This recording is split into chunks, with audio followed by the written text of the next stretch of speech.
Anda menggaungkan suara ini dan kesannya akhirnya akan ada konotasi ada yang bayar Anda dan teman-teman untuk mendorong tudingan ijazah palsu Jokowi ini, betul?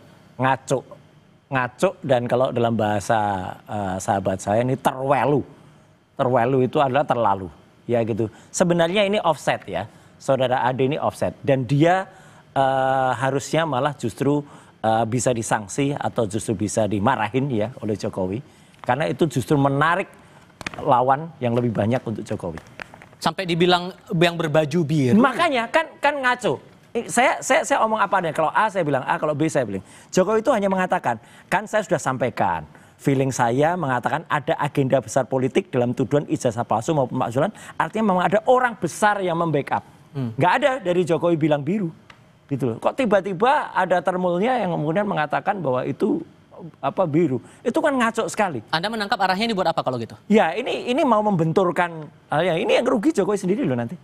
Gitu. Tapi ya menurut saya fight harus dilakukan gitu. Karena apa? Karena ini tuduhan ini ngaco, fitnah sangat luar biasa dan saya sangat mendukung statement Mas Ahaye tadi ya. Meskipun saya sekali lagi Mas Tifal, saya udah 5 tahun itu tidak lagi di partai politik dan kebetulan saya pernah wakil ketua umum di situ. Nggak ada sama sekali tuduhan dan Pak SBY selaku dewan yang ada di Partai Demokrat itu pasti tidak mungkin melakukan itu karena Pak SBY adalah orang yang sangat negarawan, beda jauh sama yang mengatakan sebelumnya tadi orang besar. Oke, Bang Sylvester, saya paham bahwa Anda kemarin sudah menjelaskan juga kepada rekan saya di Kompas Petang waktu itu masalah tudingan yang berbaju biru itu menjadi orang di balik tudingan-tudingan semacam ini. Gitu. Kalau kemudian ada diksi semacam ini, kemudian Demokrat sudah bilang bahwa itu fitnah, so yang mana yang benar kalau gitu nih? Biarkan masyarakat yang menilai, masyarakat pasti pintar. Memang Pak Jokowi hanya mengatakan ada orang besar. Ya. Dan pastinya ini kan bukan hanya masalah ijazah palsu ya, ada isu kayak kemarin matahari kembar, terus ada isu pemaksulan. Bahkan yang dari awal itu, yang saya bicara dari awal itu isu Indonesia gelap. Itu udah berapa bulan lalu lah saya bicara. Dan apa yang saya bicarakan sih sama persis yang dikatakan Pak Prabowo ya. Jadi Pak Prabowo juga mengatakan terakhir ya kan bahwa isu Indonesia gelap itu diayain gitu loh. Dan memang itu fix karena apa?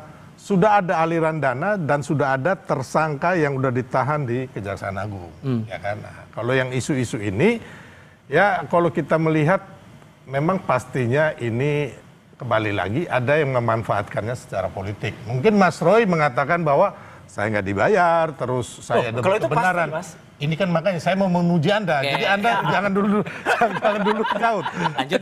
Jadi intinya saya minta sumpah lagi. Mungkin jadi gini, kalau yang berbaju biru itu mungkin saya. Dalangnya ini saya lah. Ini juga baju biru nih.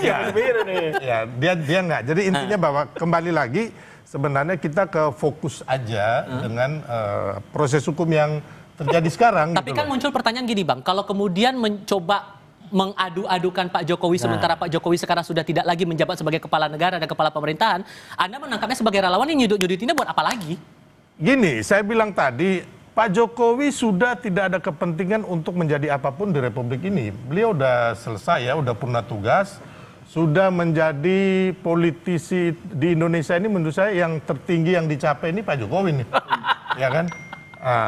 Intinya sudah 2 kali wali kota, gubernur, ya kan, terus presiden 2 kali dan berhasil, terus mengendorse Prabowo Gibran berhasil, ya kan. Nah, jadi intinya tapi kalau ada, ya kan, mantan yang orang kuat dulu ingin anaknya, terus ingin kadernya, ingin orangnya nanti bermain di 2029 atau Prabowo Gibran ini nanti selesai di tengah jalan.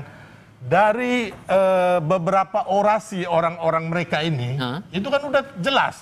Ada yang mau revolusi, terus ada yang mau kudeta, ada yang mau mendudukin gedung MPR DPR, gitu. Ada yang minta Mas Gibran dan juga Pak Prabowo mundur. Itu kan udah jelas. Terus kita melihat, ya Bang, kita meneliti dari di sosial media nih, ya kan.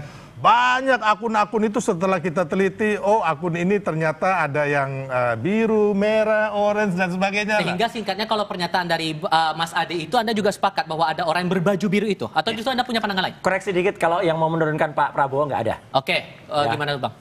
Ada, jadi saya lebih mengerti daripada beliau. Karena gini, bukan saya wakil ketua tim kampanye nasional.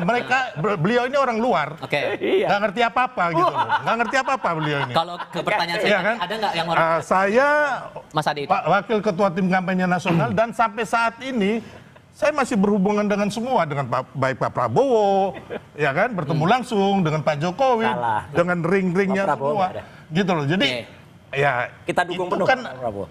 itu kan Anda masih itu loh kan. Kemarin yang pemaksulan itu kan semuanya kan minta agar Pak Prabowo ini nggak di, sorry, Pak Prabowo ini mereka menggeruduk KPU tanggal 18 Maret 2000 agar Pak Prabowo ini nggak dilantik.